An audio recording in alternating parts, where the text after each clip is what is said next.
Going live, going live, going live, and we're live. Welcome everybody to another episode of the Cody Miller Show, brought to you right here on my YouTube channel. I'm your host, Cody Miller. Thank you guys for joining me today as we talk about all things in the world of swimming. That's training, that's racing, that's swim sets, that's nutrition, that's whatever you guys want to talk about. That's what I'm here for. This show is primarily me taking viewers' questions. We have a few main topics to get out of the way. And then at the end of the show, I'm going to just sift through all my Instagram questions because I've got a lot of those questions to go through. But first, before we get started, how do you get a main topic on my show? It's really quite easy. Make sure you guys are following me on social media at Swim Miller on Twitter and at Cody Miller on Instagram. You can throw in a question on Instagram when I ask for them. But the best way to get a main topic is to send me an email. Send it to thecodymillershow@gmail.com. That's thecodymillershow@gmail.com. And please put the topic, like your topic of your question, in the subject line so that I know what it is when I'm sifting through emails, because I've got hundreds of emails to go through. And with that out of the way, let's get started with our main topic. And our main topic, the first main topic of the day, was the Pro Series meet that took place here in Bloomington last week. It was awesome. It was the first tier Pro Series meet that's ever happened here in Bloomington, in my hometown that I've been living in for 10 years. And it was a lot of fun. I won a lifetime best time in the tuner breaststroke. I finally cracked 209. First time in 4 years.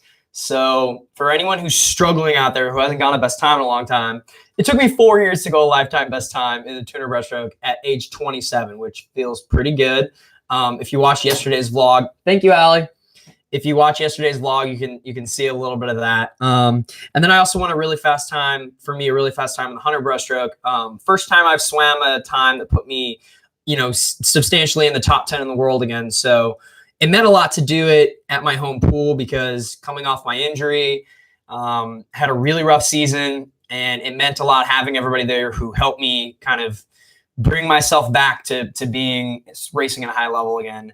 And, it was a grind. It was hard, but it felt really, really nice to shave and go fast. And I'm looking forward to the rest of the summer. We've got another big meet in Indianapolis next week, the FINA Championship Series meet, which I'm going to talk a lot about in coming videos because I think that new series is interesting. It's really good for our sport.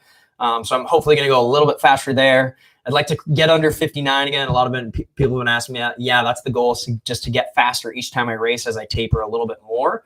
And I'm just solely focusing on how far can I push it? How much faster can I get? But I've already proven you can go a lifetime best time at age 27. So I think we're doing pretty good. It had been a number of years since I really focused on the race. We've been doing a lot of breaststroke 200 pace in workouts, things like that. And Ray's basically never let me give up on that race. So that's exciting. So the meet was a lot of fun. Not just me, a lot of people swam really fast. Annie Laser, my training partner, you guys see her in my videos all the time, crushed it. Went, I think, a world leading time in the tuner breaststroke, lifetime best time, 220. She's definitely gonna get under that 220 and give that world record a run for her money soon. Lily swam the fastest 100 breaststroke time in the world. That was awesome. Blake and Zach Apple crushed it in the 100 freestyle, went 1-2. Blake won a best in season time. Blake Peroni went 147.2 in the 200 meter freestyle in season. That's pretty legit. That's not a shaved swim. So he's almost at 146 in season. That's pretty impressive. So all in all, like our training group, and I could go on and on and on. I mean, Gary did really well. A lot of people swam really fast, so it was super fun. And I just want to thank everyone who supported me and who has given me the well wishes and dropped comments and messaged me. I love all that. I appreciate it. I hear your support. It's been great. So thank you. And I'm looking forward to a great rest of the season. We're just getting started. That was just the first big meet of the summer for me. So with that out of the way, let's get on to our main topics. And as I said before, to get a main topic on the show, send me an email to thecodymillershow@gmail.com. And our first question today comes to us all the way from Norway. And oh my God, I'm going to butcher these names. I say this every single time. I'm sorry. I'm going to butcher this name. Hege, H-E-G. Hedja. I'm going to go with Hedja. I hope that's right. Hedja says, hi, I want to say I love your videos. So inspirational. Any chance you can compare the tier competition suits, especially the Venzo, versus the Victor versus the Fusion 2? Would be great if you could also ask some female swimmers to get some opinions. Lots of love from Norway and big Masters fan. Thank you so much. It's really cool seeing that, people all over the world are watching my stuff. That's very, very cool. So Let me explain to you this, break it down this way. The Fusion 2 is a really old tier suit. I think that was even before the suit prior to the Evictor. So that was way back when. But I remember when the Evictor came out, and it was the first time tier made a suit that I thought was really, really good. It was really fast. That's the suit that I wore in multiple world championships. That's the suit that I wore in the Olympics. I've set numerous American records in that suit. That was a very fast suit, and I liked it. And I liked it because it felt really buoyant, the material. It felt tight in the right places, and it was super easy to put on. Like, I could throw that suit on in like 30 seconds, like a new one. And I like that, but it wasn't loose. It was still pretty tight. So I love that suit. However, I will say, now having swam multiple meets in Tier's new suit, the Venzo, it's a superior suit in every way, shape, and form. And I think anybody who's racing that pretty much would tell you that. It's quite a bit thicker. It's a double layer, so it has 2 layers to it. It's snappy. The way that they've really nailed down the cut seams in the hamstrings of the legs, and particularly in the hips. So it's loose in the area that needs to be loose, but it's snappy. A few people like to say that it kicks for them, so it almost like it finishes your kick. Like, so if you're just laying flat in the water floating, you really float, and your legs hold into a tight position without you having to work. It kind of does a little bit of the work for you. So they really put a lot of thought into what body position your body should be held tight in. I can only speak for the men's suit. I love the men's suit. I can't speak for the women's suit. I just don't know. I don't know. People, I know a lot of really fast girls really like it. But yeah, if we're comparing the Evictor versus the Venzo is the best suit that I've ever raced in. It's the best suit I've ever worn. And that says a lot because I really liked the Evictor. Now, obviously, you guys all know that I'm a sponsored athlete. I've been sponsored by Tier for years. So like, I can't talk about other suits. I can't talk about other suit companies, mostly because I don't have experience with them, right? Like, I haven't raced in those suits. I don't wear those suits regularly. So like, I can't speak on behalf of that. And because I'm loyal to Tier, like, I'm going to wear their suits. But I will tell you that a big reason why I re-signed with Tier was because the Venzo is so good. I mean, it's a great suit. And I also really like the people at the company. I could go on and on about that. But yeah, in comparing the suits, people who ask me all the time, what suit should I buy? Like, I recommend the Venzo. I'm a Tier athlete. Obviously, I recommend the Venzo. But, it is the best suit I've ever worn. Like, hands down, the best suit I've ever worn. So take that as it will. Okay, thank you very much for the question, all the way from Norway. Very, very cool. And our second topic of the day comes to us from John Cha, who says, first off, I love your vlogs. Second, what are your thoughts on Ryan Held and Margot leaving with CODY? Thanks, John. Yeah, the IU Pro group changing. That's the title of your email. I have a mixed emotion. So for those of you who don't know, maybe you've seen the Swim article out there, but basically, our sprint coach, Coley Stickles, took a head coaching job in Alabama, which is great for him. Huge career move. Everyone's happy for him. It's going to be great for him. He gets to run his own program. And Ryan Held and Margot Gear, two of my favorite people to feature in the vlog. Ryan's one of my best friends, and Margot's the GOAT, are following Coley because he's their primary coach. Margot came out of retirement to swim for Coley, and Ryan moved out here to swim for Coley. And so, like, them following him makes sense. It's sad. It was a really hard decision for Ryan because Ryan got here and he's such good friends with me and Blake and Zach Apple and a bunch of the guys on the team here that, he obviously didn't want to leave. But he's seen a lot of success in the past few months swimming for Coley that, he wants to shoot for that Olympic dream again. So, I'm happy for them that they have a system and a coach that works for them. I'm bummed that they're leaving. But on the bright side, like, we still have a really killer Indiana pro group. Like, we have over a dozen professional swimmers here. We're gaining 1 or 2 more in the few coming months. And also, Indiana this is public news now. It's out there. Indiana is hiring sprint coach Jonty Skinner, who is a South African swimmer. He was one of the fastest swimmers in the world when he swam. He's coached nearly 20 Olympic medalists, I think 16 or 17 Olympic medalists himself. Jonty was the resident national team swim coach for USA Swimming for nearly a decade. So he's one of the most experienced sprint coaches in the world. And he's coming in to take over our sprint group and be a part of the Indiana coaching staff, which we're super excited about. I'm actually really excited about it because I mean, when he came in, I met with him. He was talking about the different things that he does, and he's very science-based. And so everybody here is really excited about that. And a few pros are coming with him to train here as well. So our program's looking pretty good. I'm going to miss Ryan. I'm going to miss having Margot around, but I'm really happy for them. And I think we're still in a good spot. And there are lots and lots of people here on the pool deck that I have fun with. I have lots and lots of friends, and I can only feature so many in my videos, but now I will be featuring other people, and it'll be fun. But, we're going to miss Margot, obviously. Okay, thank you for the question. And our next question of the day comes to us from Ted Dev, who says, hey, Cody, in 2010, full body suits for men around the world were banned. Well, not just men and women. The tech suits were banned. Although their records still stand. For example, the 100-meter freestyle record, Michael Phelps's 100-meter butterfly, 49.82, Cesar Cielo's 50-meter free, 20.9. All these men wore full body suits, yet the records still stand. What's your opinion on that? Thanks, Ted. Okay, Ted, thank you very much for the question. And I love this topic. I love discussing the super suit era. I love all things about it. It's something that we as swimmers talk about a lot. And I'll never forget when those super suits came out. They came out in 2008. And I remember when being at U.S. Olympic trials, the companies that were producing these suits, they basically let every athlete competing at U.S. Olympic trials rent one of the suits so they could take a suit and race it. So everyone had the same advantage of wearing this crazy technical suit.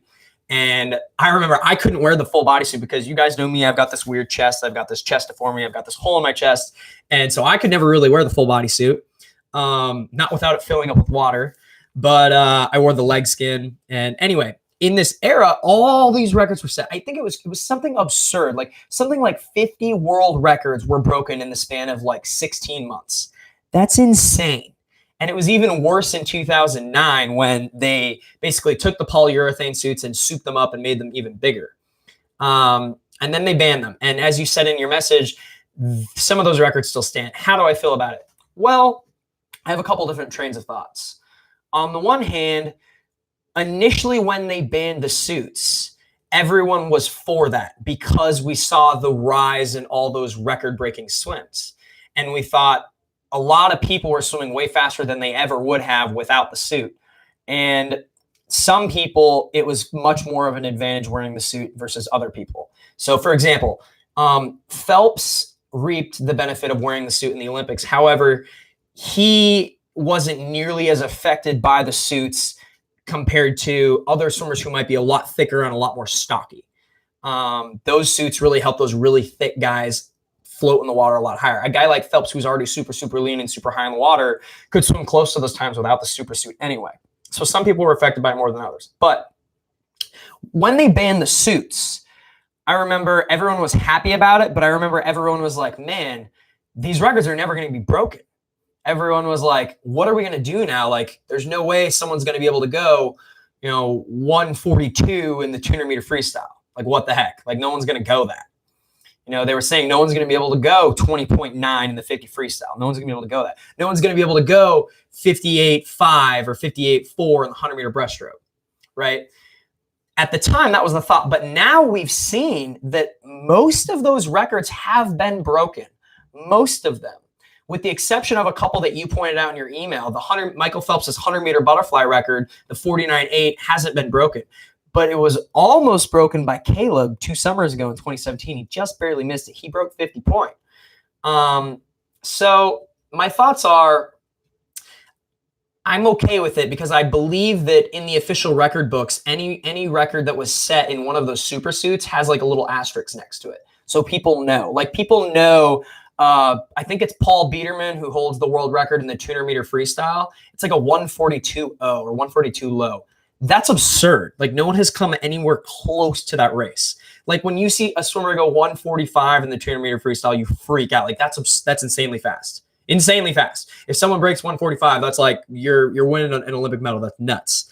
And that's nearly 3 seconds away from the current world record, right? In a race that's 200 meters. So some of those records are a little bit outrageous. But my feelings are, I do believe that eventually they will be broken.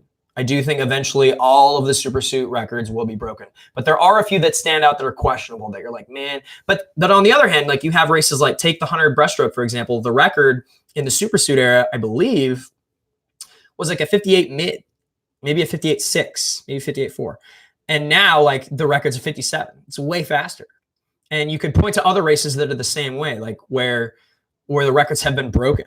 And there are events where people are getting closer. Like I remember Michael Phelps's 400 IM record. It's a 403 high, and no one had ever even been under 406 or 407. And now, without the suits, people are getting close. Like Chase went 405 last summer or the summer before that. So people are getting close. So I have mixed feelings about the super suit era. It's an interesting topic. It's an interesting discussion because I don't want to go off on a huge tangent here, but I think that there's merit and reasons for potentially bringing them back with strict guidelines on what the suits can be made of. And I think that there's pros and cons. You can pro and con it. The pros are, I think that it would help bring way more money into the sport. I think that it would bring in advertisers because I've often described it as you watch NASCAR and you see these cars that are decked out in logos and labels. There's a reason there's a lot of money in those sports because there are so many sponsors, and swimming doesn't have that.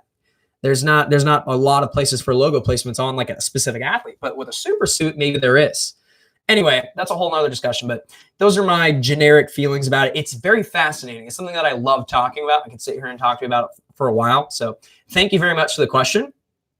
And my next question today comes to us from Peter Milligan, who asks, first and foremost, as a high school coach and summer league coach, I need to tell you how important the work you're doing is. Swimming is such a wonderful sport, and it needs so desperately for ambassadors like you who are talented in and out of the water, personable, fun, and authentic. You are a treasure for the sport. Thank you very much. Appreciate that. My question is, complete these sentences. The ISL will succeed if blank. The ISL will fail if blank. Looking forward to hearing your answer. Keep up the amazing work. Okay. So the ISL being referred to as the International Swimming League. Very, very interesting. I've talked a little bit about this, and I know we'll talk a lot about this in the future, especially because with the FINA Championship Series meet that I'm competing at next weekend, I'll be able to share my thoughts and feelings on that meet, what I think it's doing for the sport, and then compare and contrast that to the International Swimming League that I'm going to be swimming in. So your question is, what does it need to do to succeed? Well, it needs to do a few things. Can you hear my dogs barking? It needs to do a few things to succeed. First and foremost, I do think it will succeed. I do think that it will stumble and it will have issues, but I do think overwhelmingly it will succeed. And I think it needs to do a number of things. Number one, it needs to deliver on its promise. It needs to deliver on what the heart and soul of what the International Swimming League is supposed to be. That's important. And what that is it's supposed to provide an opportunity for athletes to race more frequently at high-level meets while providing a better spectator experience for swimming fans and particularly non-swimming fans. Okay, so it's an opportunity to provide new meets, exciting meets, high-level meets where it's exciting for swim fans but also not swim fans, and it needs to have stakes, right? And the importance of growing sports, having stakes is almost everything, right? Because someone who's flipping through the channels and sees that there's a swim meet going on, okay, cool. If it's not the Olympics, most people don't care, right? But they don't understand like what is on the line for this meet, right? Like it's just people are just swimming in a pool. When people watch the Olympics, it's so beautiful and energetic and exciting, and people love watching it because the stakes are so high, right? Because it's the Olympics. The International Swimming League needs to basically define themselves kind of the way that FIFA has for soccer. Like people know when the World Cup Championships is going on, it's exciting because it's the biggest thing. And the International Swimming League needs to be that with stakes. And when I say stakes, I mean people need to know that there's lots of money on the line. And I know a lot of people don't want to hear that. A lot of people don't want to hear like, oh, you're only doing it for the money. That's not the point. That's not what I'm saying.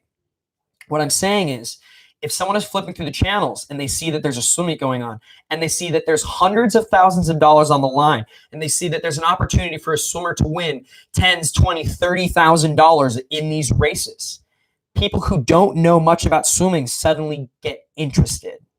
Suddenly there's a purpose for swimming through the water faster than somebody else other than just pride. Right? And it makes it exciting. So the ISL needs to deliver on that promise, right? It needs to continue raising money for athletes to win.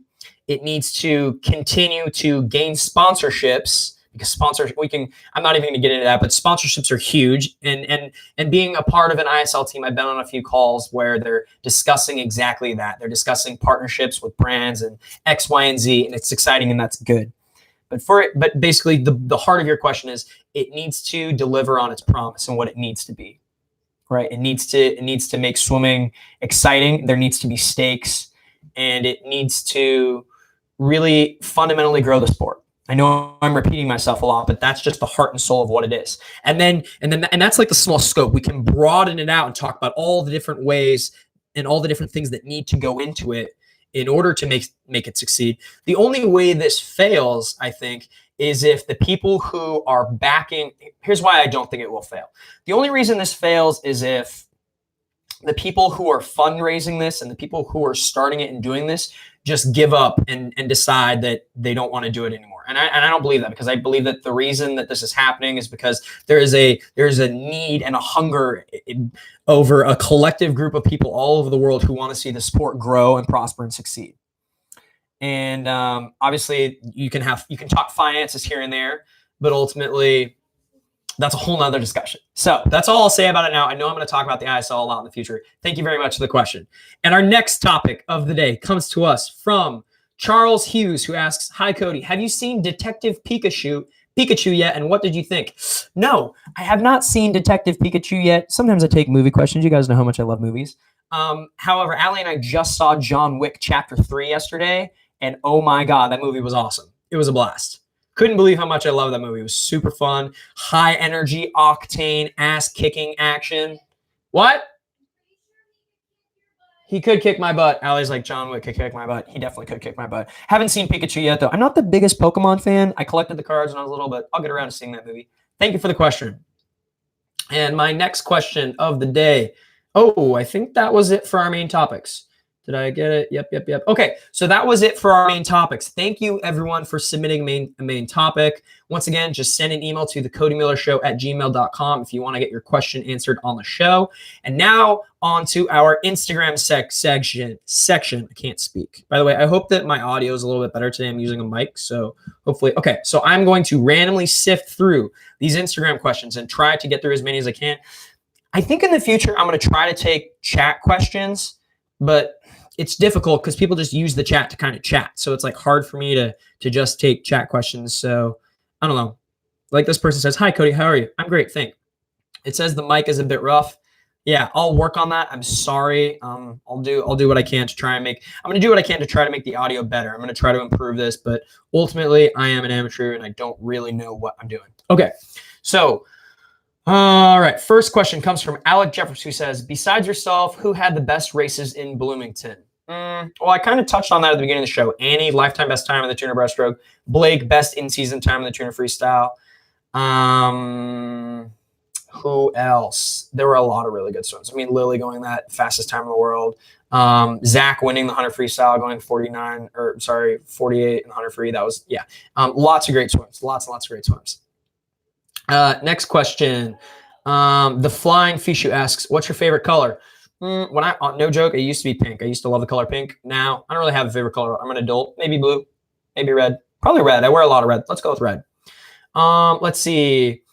A. Delhart says, "Would you ever create tier-sponsored merch for your YouTube channel?" Yes, I would. I think I'm going to create merch eventually because I get a surprising number of people ask me about like t-shirts, hats, stuff like that. I'll probably do that. And that stuff is definitely coming. The other thing, at the Bloomington Pro Series meet, Tier was selling t-shirts, like Cody Miller t-shirts that were pretty cool. And I don't know if you can get those online. I'm not actually sure. I will find out and I will let you know because I've had lots of people ask me about that. Great question. Hamfish 1907 says, "Legendary move with the beard. Bring it back soon, though." Yeah, I do kind of miss my beard, but I think I'm going to go beardless for the next few months. I think it's summertime. It's going to be hot. It's not beard weather anymore. You know what I'm saying? But appreciate it. Thank you so much. Let's see. Funky with Stu says, "It was so nice to see your Olympic bronze medal smile. Can't wait to see the gold." Thank you. Appreciate it. Yeah, I've come to think that no matter what I do when I race, I want to finish a race with a smile. Like I want to, even if the race doesn't go exactly as I want it to go, I want to be happy with what I'm doing. Like I'm living the life of a professional swimmer. I get to dive in the pool every single day and have fun. And we do all of that so that we can race. And when I race, that's like when you feel pure and at your fullest and like you're living your best self in a weird way. I don't know if that makes any sense. So when I touch the wall and finish, like I want to smile and be happy. But at the same time, also sometimes things don't go right. So yeah. Anyway, I'm getting off on a tangent here. Thank you very much. I appreciate that. Emily.14 says, did you ever want to quit swimming? Oh yeah. There were definitely times, particularly when I was younger, 14, 15, 16. There were times that I wanted to quit. I just didn't want to go to the pool. There was definitely a time around like 16, 17 when my parents got divorced and my dad had like real drug problems. And I didn't want to do anything. Swimming definitely helped me through that time, but there were times when I thought about quitting because I didn't want to do anything. I was like depressed and stuff. But all through college, no, there was never a time when I wanted to quit. There was times when I didn't want to train, didn't want to go to the pool or do X, Y, and Z, but never quit. But I have experienced that before as a teenager when I was like, what am I doing? Like that's normal. Everybody feels that way. Okay, next question comes to us from Yardene Rubin, who says, hi, Cody, great job this weekend. What does success other than dropping time look like for you in the pool? Do you think that one of your key factors in racing is visualization? Does it help you? Yeah, I would say visualization is huge. Outside the pool, visualization is a very, very big thing. It's a very big tool that I utilize a lot. I would say that that's huge. And as far as, I'm only going to take one question at a time. So I appreciate your question. Thank you very much. SwimFam 2019 says, that is exactly why we do it. So excited for you. Yeah, that was the caption of the photo. Thank you very much. When I was smiling, touching the wall, that's why we do it. That feeling. Gotta love that. Okay, here we go. Bryce Matthew says, how much smaller should your tech suit size be from your practice suit for tier? Ooh, interesting question. So I wear a 28 practice suit and I race in a 25 I race in a 25 Venzo and 25 a Victor. So if you're a 28, I'd say go down 2 sizes. So like 27, 26 down 2 sizes, but everyone's different, like weird, like Ian's larger than I am, but Ian wears a 28 practice suit, maybe a 30 practice suit, but he wears like a 24 racing suit. I think it's just way too tight, but yeah, everybody's different. So, Weston Daw says, do you have any advice about nutrition, particularly for building muscle? Well, if you're trying to build muscle, you just need more protein. I know that's simple, but you need to increase your protein intake. Probably like a protein shake before you go to bed. I'd say a lean one, but and then, I always tell people the number one thing when people ask me about nutrition, I say, how many greens are you eating? Lots of leafy greens. That's my piece of advice for pretty much everybody. I see you in the chat room. Hi from Croatia. Hello, Fabo. Okay, next question. Friend_Nata, Cody Miller. What's more important, hard work or talent? Definitely hard work. Yeah, it's just hard work is more important because eventually, if you outwork someone, I believe that you can actually make yourself more talented. I really, really believe that. I think that you can overcome more through hard work than talent. Hard work will take you farther than talent any day of the week. Okay. Oh, let's see. Ant.Gazowski asks, what does your cool down look like? So like my warm down at a meet, usually I get in and I do about 800 yards. And usually I go 4 200s. I am kick swim. So like 25 kick, 25 swim with drills, kind of moderate. So I do a 200 stop for about 10, 15 seconds, then another 200, and then about to an 800. Then I try to get on that massage table. And if you don't have a massage table, then I try to stretch, and foam roll. But I try to do it as quickly as I can after my race. Like the sooner I get in, take a couple minutes to just catch your breath and then get in and start moving to get that lactic acid out as quickly as you can. Okay. Next question comes from us. What do you eat days before a meet? I eat the same days before a meet that I would eat any other time. Exactly the same. GV Michael says, I love your new vlog. Thank you. I'm getting a lot of awesome compliments from people. Really appreciate that. Austin McGrogan says, who is your favorite manager for the IU swim team? My favorite manager. That's all our managers are great. All of them are great. That's really funny, Austin. Let's see. Andil Becker says, how do you set up your GoPro when you're filming during training? Do you have a stand or a tripod or something? No. So I have a tripod for, check this out. So I have a little tripod for my GoPro like this, and you can set it down. The problem is when I put it in this house, in this case, it can't really pick up audio. So when I'm at practice and I'm swimming, I just set the GoPro down on stuff. Sometimes I set it down on my water bottle or like on a kickboard or on the deck. But yeah, I literally just set it down. I don't use anything for it. That's a good question. Thanks for that. Okay. Salusol, oh, I'm butchering these, says, hey, Cody, love your vlogs. I wanted to ask why you decided not to swim the 50 breast. Oh, yeah. So at the Pro Series meet, I swam the 100 breast day 1. The 50 breast was day 2, but I didn't swim it. And then the 200 breast was day 3. A few different reasons. Number 1, I've been focusing way more on my 200 than my 50. I wanted to go a best time in that 200. So by swimming the 50, I felt like it was kind of going to throw off my 200 stroke because it's legitimately a different stroke. It's choppy, it's short, it's like the opposite of a 200 stroke. So I didn't want to mess with it. And number 2, I had 3 different video projects that I was doing on that Saturday. I had 3 different video projects. I had a business meeting. I had a photo shoot on Saturday for my ISL team. I had to give a speech that day. And so like I had a lot on my plate that day, and I just decided like doing the 50 wasn't worth it. And then also like having a day off of racing in between kind of would have been nice. But that's basically it. Like I'll do the 50 in the future, but that's pretty much why. Okay, just a couple more questions because we're at about 30 minutes here, and that's kind of where I like to keep it. Let's see here.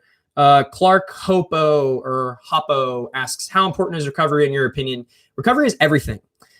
This will be my last question. So the thing with recovery is now today in sports, not just swimming, in sports, we're seeing athletes go way longer in their career, into their 30s, close to 40. We see some football players playing close to when they're 40. The average age of an Olympic swimmer in the early 2000s was 22, 23. Now it's like 26, 27. And it's getting older. And the reason people are able to swim at a high level and compete at a high level in all sports is because they're able to recover better and they're taking care of their bodies better. We're learning new ways to come back from races and come back from training and basically extend your career. So recovery is everything. Like I always preach that. It's legitimately everything. So yeah, thank you very much for the questions. Thank you guys so much. I hope you got your question answered. If you didn't, keep trying, keep sending in questions. Once again, send topics to thecodymillershow@gmail.com.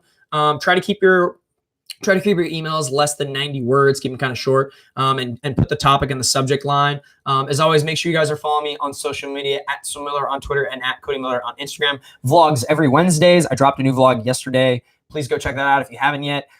Click that little bell so you get notified every time I drop a new video, and share my videos with your swimmer friends. That really helps me. Also, let me know if there are things that you want to see me do in the show. If there's like topics or subjects or different ways of doing things, so let me know how my mic is. I hope my audio is okay. Yeah, and I'm going to get around to seeing Detective Pikachu, hopefully. So until my next video, I will see you guys later. Thank you very much.